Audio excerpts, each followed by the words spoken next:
Lovely viewers, my mama kwa beyond the Bat TV Ghana so. Master mo say, mo be subscribe to channel yi, mo be like it. Na afi mo share video si amaye. Mo for my dream change na amaye wo comment section honom. Ye be kinkan ama mo. Ni dia ne oba pase wa. Eje ebo, eje anya betru. Eya abanti ani din ni ato Essien. A okodi Capital Bank for sika no. Ene court achi no.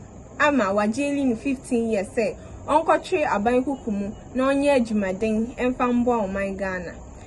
Abra nsem yi ba abontin say abranti akodi Ghana sikai. Ojitu mu wo court say ampasa aboni ni wadi. Ema court man nhihye bi say ondi so na ofenti akai. Na enso mpempenti en atema ayate ne say wentimi andi san enyoma yi so. Ema enam senti abra sisi de yachina ya jeli for 15 years. Okoye adwumaden e de abo oman Ghana na afi osade etua ne bone a oye ne soka. De ensem si call so o call to ho nyina e o video ye etu asin.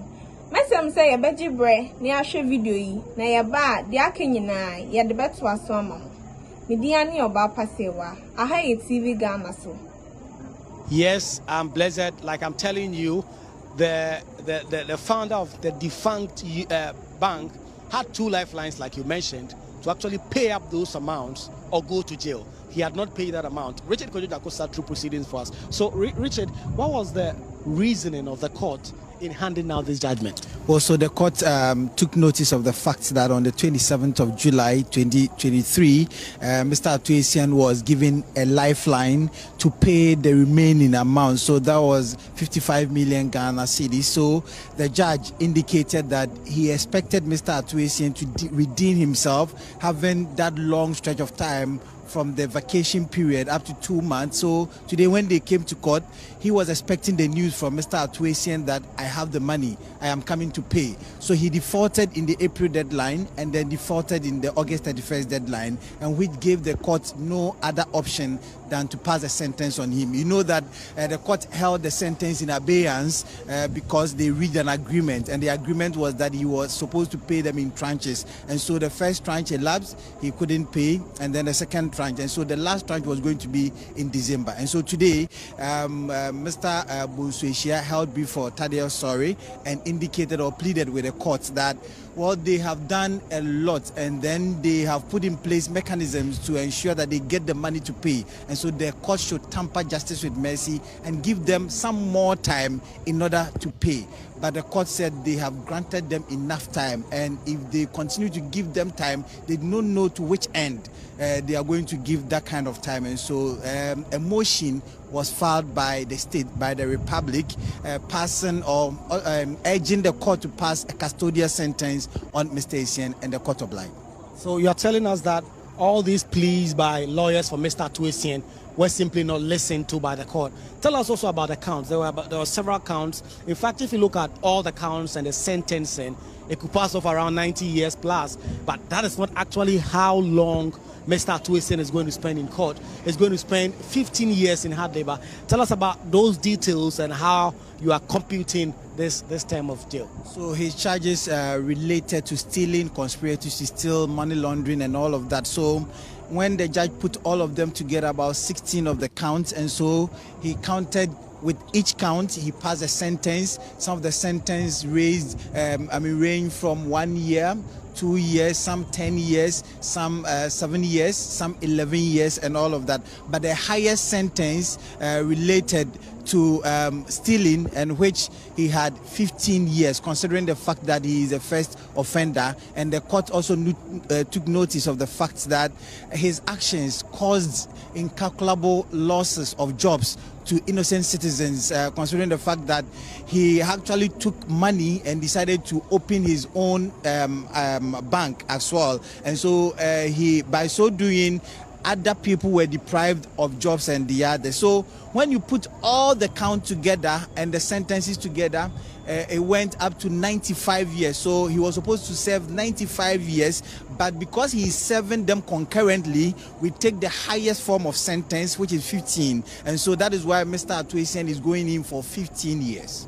There were plea for mitigation. In fact, NDC's Director of Legal Affairs, Eduji Kuju Tamaklo, who had handled an earlier case, hanged around, and they were all pleas for mitigation. Tell us about the plea of mitigation first, and whether or not that played any role in the judge's handling down of this judgment. Well, so two were raised. I mean, so when the motion was filed, they opposed the motion based on two grounds. The first is that the convict respondent had exhibited utmost good faith. He did not go to sleep. In fact, he did all he could to raise 37 million Ghana cedis out of the 90 million Ghana cedis he was supposed to pay. And there are other things that were also set in motion to enable him pay. And so that is the first one. And then the second one, he's a married man, he has children, he's a breadwinner of the family and all of that. And should the state go ahead to pass that sentence on him,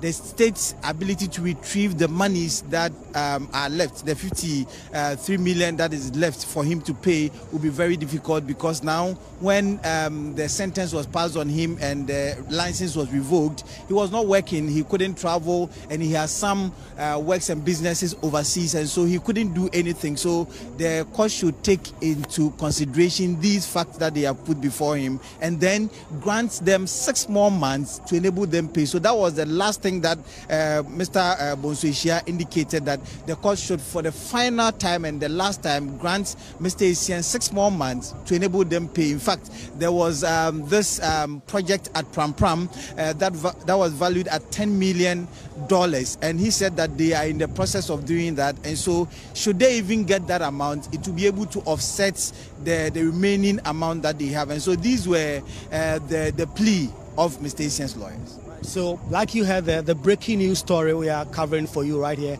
at the High Court complex is that the founder of the now defunct Capital Bank, Mr. Essien, has been jailed 15 years, and he's going to jail 15 years in hard labor. And if you look at the totality of the sentence, it runs up to 95 years. But because they are all running concurrently, the court has handed down a sentence with Mr. Essien expected to spend 15 years in jail. William Essien was personally in court wearing a mask, his demeanor and other things. We'll just get into that very shortly.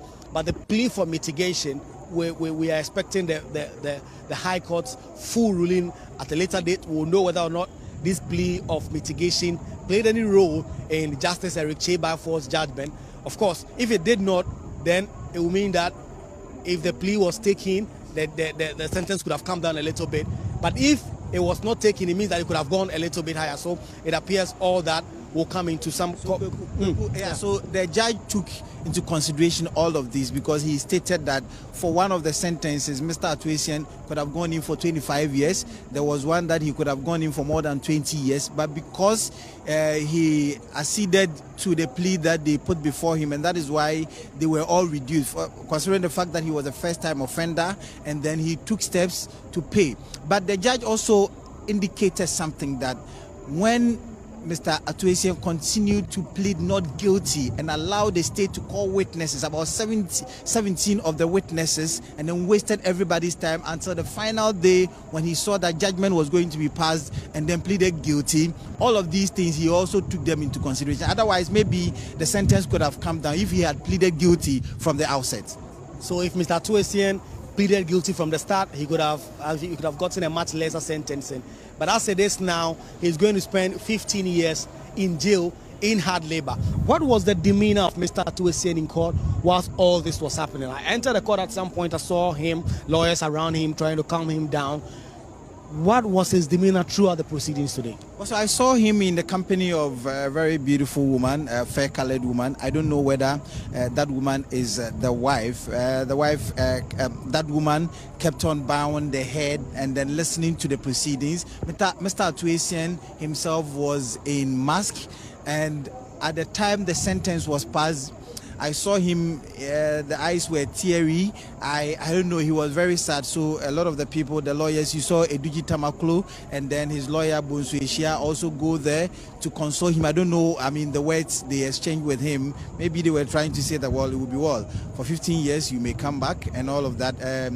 We can also even go back, plead with the state, make the payments, sell the asset and all of that. So calm down.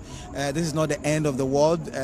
Other people have gone. So someone used to say something that it is for these comparisons. That is why people that are in prison, they don't really bother, because you'll be there, you serve, you are in jail for 10 years. Someone, you cry, someone comes and then he's been convicted and sentenced to 35 years. You say, oh, okay, mine is 10 years. So I presume that these were some of the conversations they had with Mr. Essien. Ediji Tamaklo just walking around here, and that was the plea of mitigation that they put in, and it appeared to have convinced the judge a little to sentence Mr. Essien to 15 years in jail. Mr. Essien is the founder. He was the leader of the now defunct defunct bank, Capital Bank, and that bank went under. Was part of the cleanup exercise.